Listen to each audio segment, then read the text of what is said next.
Sa video today, tuturuan ko kayo ng step-by-step kung paano gamitin ang Phantom Buster para gawing automated yung cold email research mo. What's up guys? Ako si Ashley at kung laging nauubos ang oras mo every week, kakahanap ng leads, kakakolekta ng emails, and trying to build outreach list by hand, ipapakita ko dito kung paano mapapabilis lahat ng yan sa ilang minuto lang using automation. So let's get into it. So ano ba yung Phantom Buster at paano siya makakatulong sa cold email outreach? Ang Phantom Buster ay isang platform na kaya mag-automate ng gawain sa websites and social platforms like LinkedIn, Google Maps, Instagram, and Twitter. Kung cold email ang pag-uusapan, pwede itong gamitin para mag-scrape ng contact data, kumuha ng prospect list, and even enrich those lists with job titles, company names, and emails nang hindi ka na mag-manual research. Imbes na gumagastos ka pa sa mahal na lead databases o mag-copy-paste ng names sa spreadsheets, pwede nang i-automate lahat mula sa paggawa ng list hanggang sa email enrichment gamit ang Phantom Busters Phantoms na basically pre-built bots for specific tasks.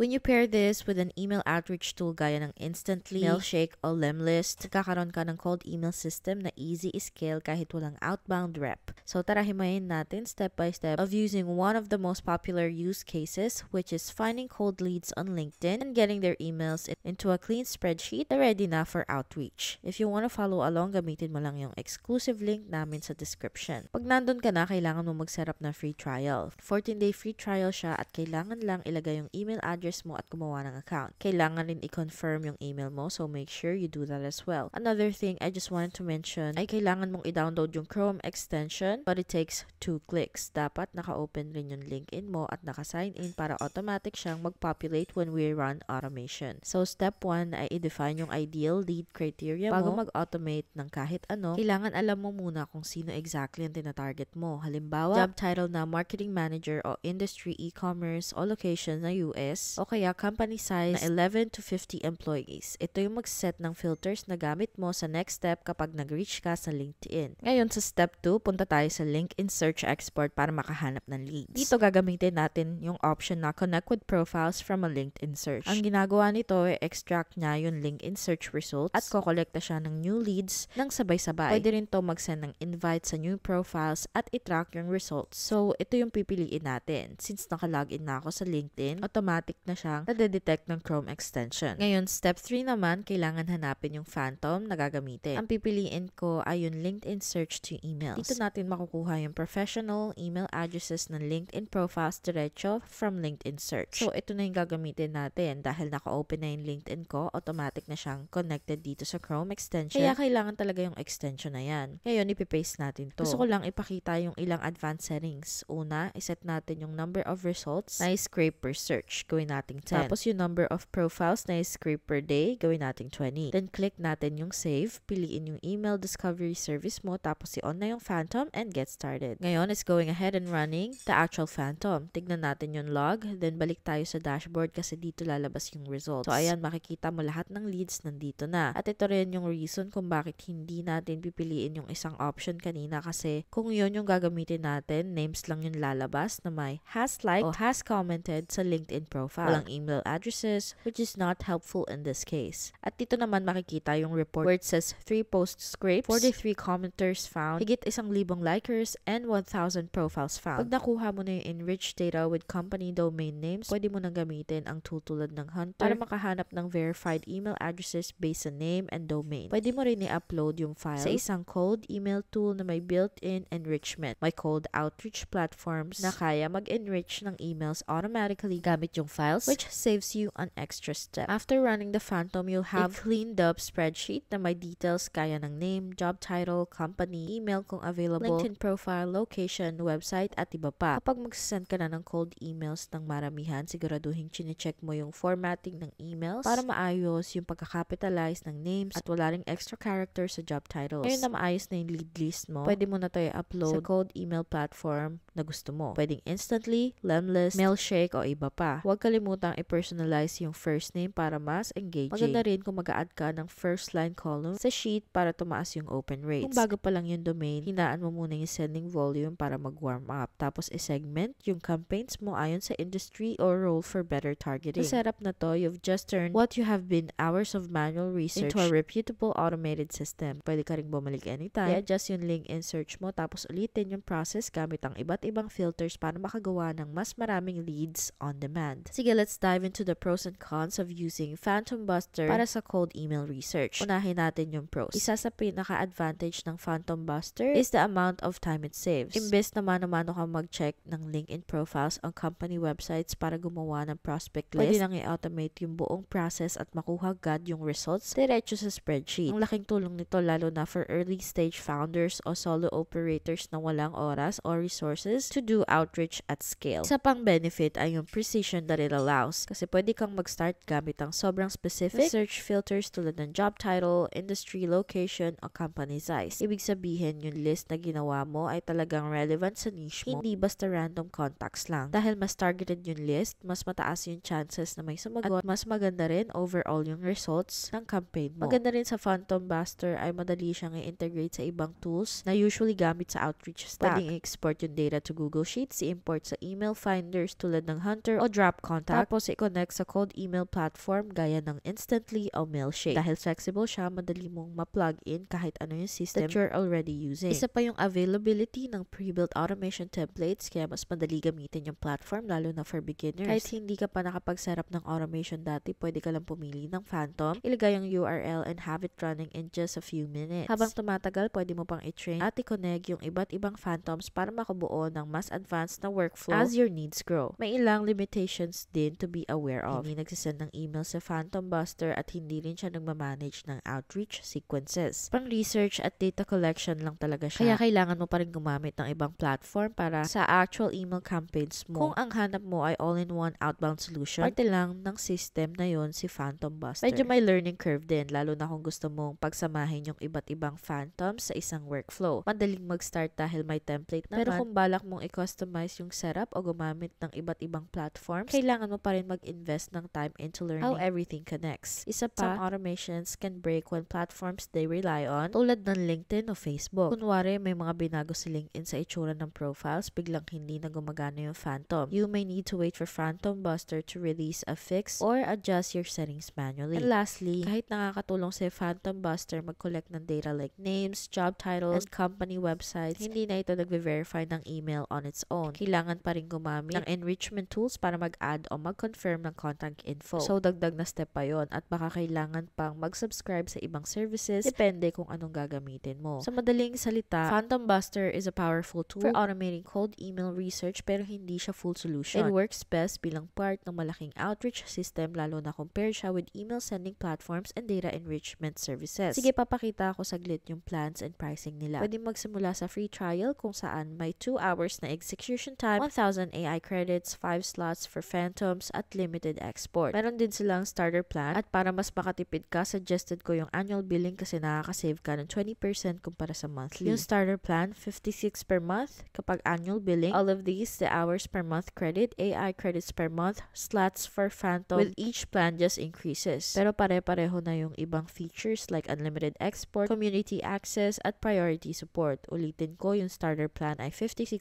per month kapag annual, tapos yung pro plan naman ay $128 per month kung annual din ang bayad. Everything is increasing. Yung team plan, $352 per month kapag annual billing. Dito, mas madami kang hours, AI credits, slots, at may dagdag na 500 email credits bawat buwan. So, pag mas mataas yung plan, mas marami ring benefits. Pwede mo munang i-try yung free trial para makita mo kung swak sa'yo tapos okay na. Madali naman i-upgrade every time. So, worth it ba gamitin ng Phantom Buster para sa cold email research kung lagi kang gumagawa ng outreach lists, lead generation by hand, malaking tipid sa oras every week. Ang ganda niya lalo for solo founders, growth marketers, and small teams na walang oras maghanap ng copy-paste ng contacts isa-isa. The tool is powerful once you get familiar with the interface na alam mo na kung saan papasok yung Phantom sa workflow mo. It's not completely plug and play pero once na setup mo na yung first automation mo, madali na siyang ulitin at i-scale. For cold emails, hindi full solution ng Phantom Buster. Hindi siya nagsasend ng emails o mag-handle ng inboxes pero as a research tool para mag-automate ng data collection and enrichment, isa siya sa best option. Lalo na kung i-prepare mo ito sa email tools na pang-outreach talaga. Kung importante sa'yo yung speed, efficiency, and want to own your own lead list instead of renting them out, smart choice talaga ang Phantom Buster and smart addition to your stack. Isa sa pinaka-game changer sa business ko when I stopped trying to do everything manually and started building systems that could run without me. Kung goal mo na palakihin yung iyong audience, i-build ang products mo, o maging mas organized, malaking tulong yung tools tulad ng Phantom Buster faster so you can reclaim your time and focus on what actually moves the needle. Hindi mo kailangan gamitin lahat ng features and you definitely don't need to become an expert overnight. Pero kung feeling mo sobrang stretch ka na and looking for smarter ways to handle your repetitive work, isa to sa pinaka-practical na tools na pwede mong i-consider. Kung gusto mo subukan si Phantom Buster, i-click mo lang yung exclusive link namin sa description para makapag-start with free trial. Gusto ko lang i-share na affiliate links yan, so may maliit kaming commission kapag ginamit mo pero wala namang extra cost to you. Super thanks in advance sa support kasi malaking tulong to for us to continue to create free content just like this. Ang channel na to ay dedicated to helping early stage founders and solo entrepreneurs grow smarter, faster, and with more clarity. Dito pinag-uusapan namin yung tools, systems, and strategies that help build real momentum without burning out. Kung nakatulong sa yung video na to, don't forget to like and subscribe. Iwan ka na rin ng comments or questions sa baba. We'd love to hear from you. Salamat sa pananood and kita-kits sa susunod na video.